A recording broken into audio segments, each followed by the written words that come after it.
Hi అండి, welcome to A1 property places. చూడండి, ఇప్పుడు మీరు చూసినటువంటి ప్రాపర్టీ వచ్చి తాడికొండ క్రాస్ రోడ్స్ నుంచి అమరావతి వెళ్ళే రోడ్లో ఉందండి. ఇది 100 ఫీట్ మెయిన్ రోడ్డుకి ఆనుకొని ఉందండి. అంటే జస్ట్ 100 ఫీట్ మెయిన్ రోడ్డుకి ఒక 100 ఫీట్ డిస్టెన్స్లోనే ఈ మన ప్లాట్స్ అయితే అవైలబుల్ ఉన్నాయండి. టోటల్గా 3 ఏకర్స్ ప్రాజెక్ట్ అండి. ఇది అప్రూవల్ ప్రాజెక్ట్. ఇది చూడండి, దీంట్లో మనకైతే 24 ప్లాట్స్ అయితే అవైలబుల్గా వచ్చినాయండి. చూడండి, అందరూ మెయిన్ రోడ్ ఆనుకొని ఉన్నాయా అని అడుగుతున్నారండి. మెయిన్ రోడ్ నుంచి 100 ఫీట్ అయితే కనుక మనకు ప్లాట్స్ అవైలబుల్ లేవండి. 100 ఫీట్ తర్వాతే మనకు ప్లాట్స్ అవైలబుల్గా ఉన్నాయి. స్క్వేర్ యార్డ్ అయితే కనుక 21,000 అండి. ఇది ప్రజెంట్ రేట్ అనమాట.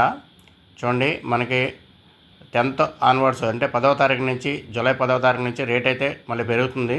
అంటే మ్యాక్సిమం అప్పటికి ప్లాట్స్ అయితే అవైలబుల్ ఉండకపోవచ్చు. ఒకవేళ ఉన్నా కానీ ఆ రేట్ అయితే ఉండదు. ఖచ్చితంగా రేట్ అయితే కనుక చేంజ్ అవుతుంది. ప్రజెంట్ రేట్ అయితే కనుక 21,000 అండి స్క్వేర్ యార్డ్ వచ్చి. చూడండి, ఇది నిడుముక్కల విలేజ్ కింద వస్తుంది. చూడండి, మనకు పక్కనే హౌసెస్ అన్నీ కూడా కనిపిస్తున్నాయి. రెడీ టు కన్స్ట్రక్షన్ చేసుకోవచ్చు.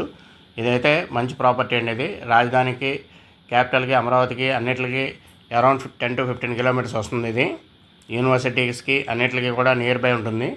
చూడండి, మెయిన్ రోడ్ ఫేసింగ్ ఇది ప్లాన్ చేసుకోండి. ఇది 100 ఫీట్ డిస్టెన్స్లోనే 100 ఫీట్ రోడ్డుకి 100 ఫీట్ డిస్టెన్స్ తోటి మనకు ప్లాట్స్ అయితే అవైలబుల్గా ఉన్నాయండి. అందరూ మెయిన్ రోడ్ అని అడుగుతున్నారు. మెయిన్ రోడ్ ఆనుకొని అయితే ప్లాట్స్ అయితే అవైలబుల్గా లేవండి. స్క్వేర్ యార్డ్ వచ్చి 21,000 అండి. ఇది కేవలం 9వ తారీఖు వరకు ఈ ప్రైస్ అనమాట. 10వ తారీఖు నుంచి రేట్ అయితే మారుతుంది. ఇది చూడండి, మీకు స్క్రీన్ మీద అయితే నెంబర్స్ ప్రొవైడ్ చేస్తాం. ఎవరైనా ఇంట్రెస్ట్ ఉంటే కాల్ చేయండి. Thank you very much.